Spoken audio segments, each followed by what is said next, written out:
નમસ્કાર મિત્રો સ્વાગત છે તમારું અમારી યુટ્યુબ ચેનલમાં। આજની વિડીયોમાં વાત થશે દેશ અને દુનિયાના તાજા અને સુપરફાસ્ટ સમાચારની।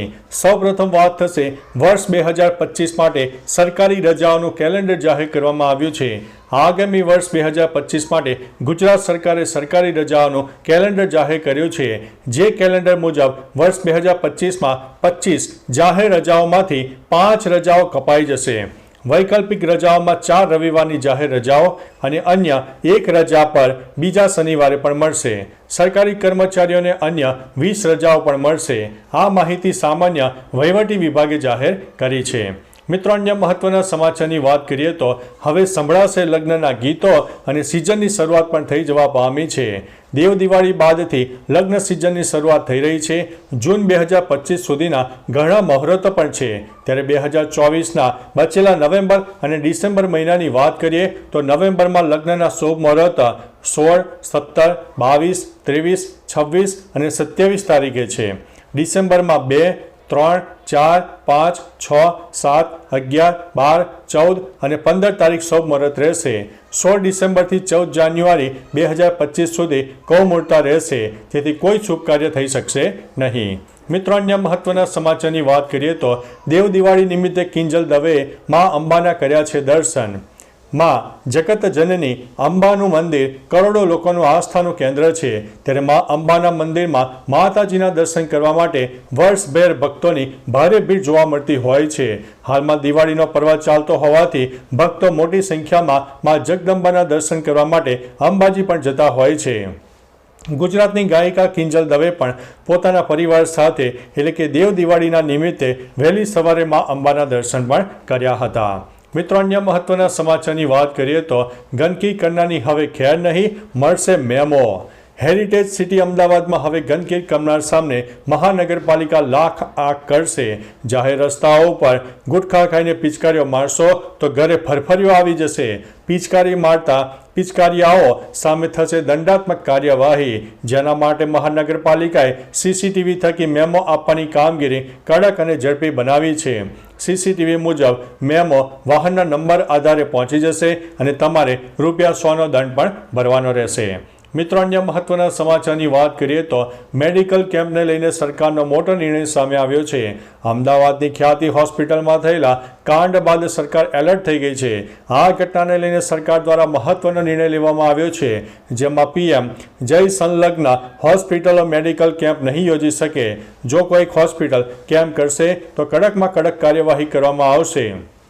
સરકાર PMJAY હેઠળની તમામ હોસ્પિટલોમાં તપાસ કરવામાં આવશે, જેમાં સારવાર, રજિસ્ટ્રેશન, દર્દીની સંભાળ અને પ્રોટોકોલની ચકાસણી ઉપર ખાસ ધ્યાન કેન્દ્રિત કરવામાં આવનાર છે।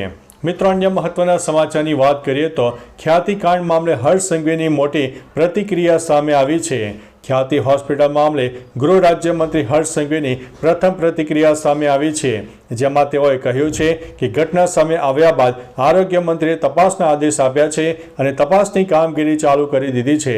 આ સાથે ફરિયાદમાં આરોપીઓ સામે કડક કલમો ઉમેરવામાં આવી છે। આરોગ્ય વિભાગ અને પોલીસ વિભાગે સંયુક્ત રીતે કામગીરી શરૂ કરી છે। આરોપીને કડકમાં કડક સજા આપવા પોલીસ વિભાગ સતત કામ પણ કરી રહ્યું છે। મિત્રો, અન્ય મહત્વના સમાચારની વાત કરીએ તો દાદા ભગવાનનો 117મો જન્મ જયંતિ મહોત્સવનું આયોજન। વડોદરા શહેરના નવલખી મેદાનમાં પરમ પૂજ્ય દાદા ભગવાનની 117મી જન્મ જયંતિ મહોત્સવની ભવ્ય ઉજવણી ચાલી રહી છે। આ કાર્યક્રમમાં લાખોની સંખ્યામાં લોકો ઉમટી પડશે તેવી સંભાવના વ્યક્ત કરવામાં આવી છે। 10 નવેમ્બરથી શરૂ થયેલા આ કાર્યક્રમમાં અત્યાર સુધીમાં 3 લાખથી વધુ ભક્તો મુલાકાત લઈ ચૂક્યા છે। લોકોના ધસારાને ધ્યાનમાં રાખીને ચિલ્ડ્રન પાર્ક અને થીમ પાર્કનો સમય પણ વધારીને બપોરે 3થી રાત્રે 10:30 વાગ્યા સુધીનો કરવામાં આવ્યો છે। મિત્રો, અન્ય મહત્વના સમાચારની વાત કરીએ તો સોના ચાંદીના ભાવમાં થયો છે મોટો ઘટાડો। છેલ્લા 10 દિવસમાં સોના ચાંદીના ભાવમાં 6%થી વધુનો ઘટાડો થયો છે। એક અહેવાલ મુજબ રૂપિયામાં ઘટાડો અને ડોલરની મજબૂતીથી સોનાની ચમક પણ ઘટી રહી છે।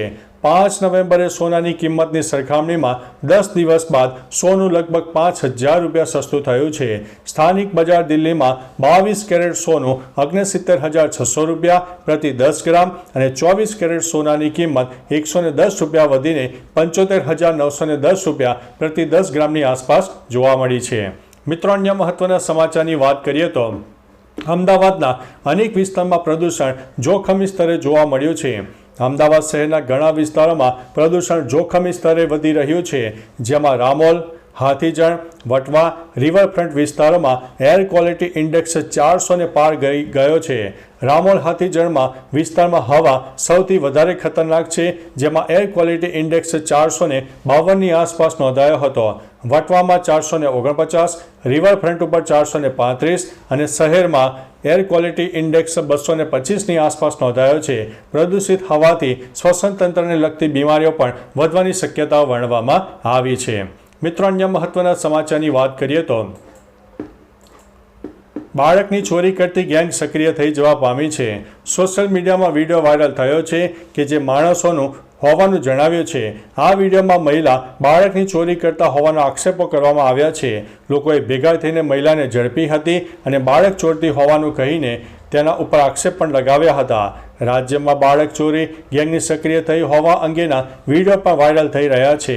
ખાસ કે અમે મિત્રો આ વિડીયોની પુષ્ટિ કરતા નથી, પરંતુ આ એક માહોલ પણ સર્જાઈ ગયો છે. અત્યારે સમગ્ર મામલો હવે તપાસનો વિષય પણ બની ચૂક્યો છે.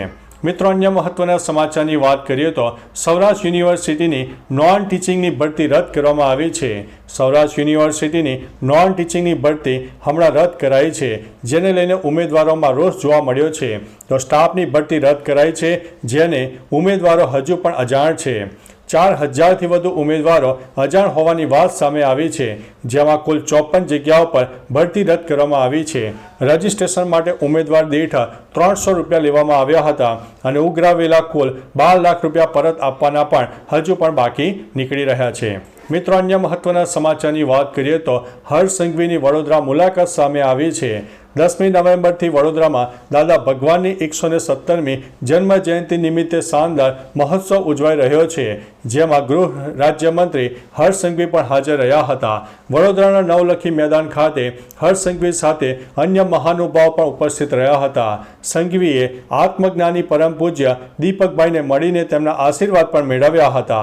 પછી તેઓ વડોદરાના સાવલી વિધાનસભા ખાતે યોજાયેલા ભાજપના સ્નેહ મિલન સંમેલનમાં પણ પહોંચી ગયા હતા. મિત્રો, અન્ય મહત્વના સમાચારની વાત કરીએ તો ખેડૂતોએ પ્રાકૃતિક ખેતીને અપનાવીને પંચસ્તરીય મોડલ ઊભું કર્યું છે. રાજ્યમાં 20 લાખથી વધુ ખેડૂતો પ્રાકૃતિક ખેતી કરતા થાય તે માટે રાજ્યપાલ આચાર્ય દેવવ્રત અને સીએમ ભૂપેન્દ્રભાઈ પટેલના નેતૃત્વ અને માર્ગદર્શન હેઠળ પ્રાકૃતિક કૃષિ માટે અનેક પ્રયાસો હાથ ધરવામાં આવ્યા છે.